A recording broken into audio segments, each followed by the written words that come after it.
Now for Sally Gardens, I think it would be an idea for you to set the metronome, I'm going to put it on my piano here, to what it says there, 76. Okay, it's meant to be a piece, it says it's supposed to be played tenderly, legato and cantabile, smooth and singing like a song. All right, so that can unfortunately get lost if it's rushed and played too quickly. It needs to be a very expressive piece of music. So just try and keep to the metronome if you can. I don't normally suggest doing this, but for this piece, because it's slow, I think it would do you good to try and play with the metronome.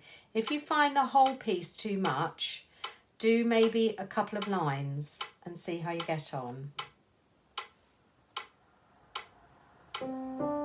Very quiet.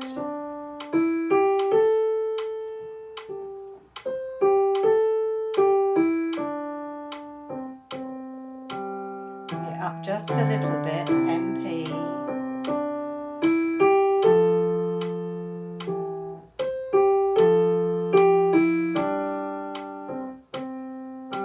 Okay, and maybe stop there and have a break. Now, again, let's add some extra dynamics in here. So I'm going to add some more hairpins.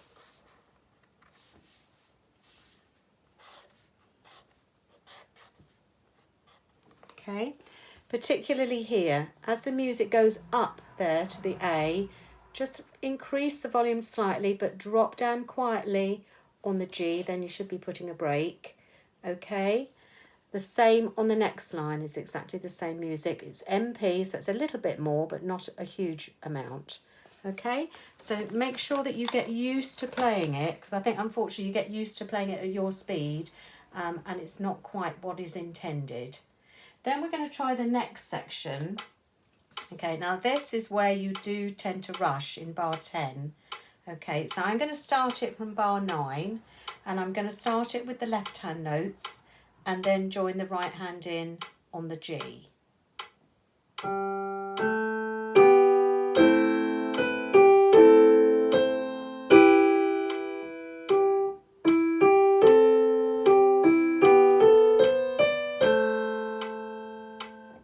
Then it's a bit quieter.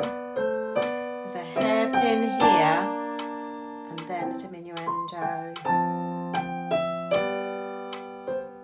Okay, I'm going to stop there because you can't play the ending with the metronome, because then we start to slow down. Okay, so going back to bars 9 and 10, do a big crescendo, big chord, but control these notes in the right hand. Just practice those little notes on their own.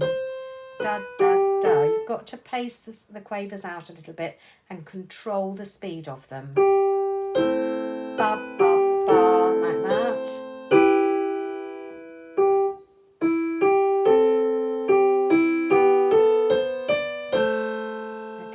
Let's add a little bit of dynamic here. Right, sorry, a bit messy. So here, but this is quite loud, as I say, but just always drops a bit quieter on the G there. All right, where the melody drops down at the end of the phrase, just drop the dynamic as well. I think here you could crescendo even to a little bit louder, to a forte, only a little bit, all right? Then you've got to recognise that it suddenly drops again to mezzo piano, okay? There's a little crescendo printed in the music, and again, do you see where the melody drops down? The dynamic drops down as well, okay? So it's a feature of the piece. It keeps coming up. It comes up here and here. I've marked it with a hairpin the same, okay? And then the very ending, I think you'd sometimes forget.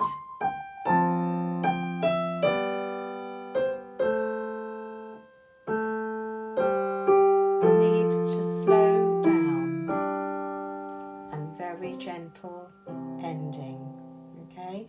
So try to remember it, all right? It's no good doing it and then you have to go back and do it again, because when you play this music, and record it for your exam, you only get the one playing of it. You only get one chance. So you've got to remember it the first time round. So remember, every note gets slower and slower. Really slow down.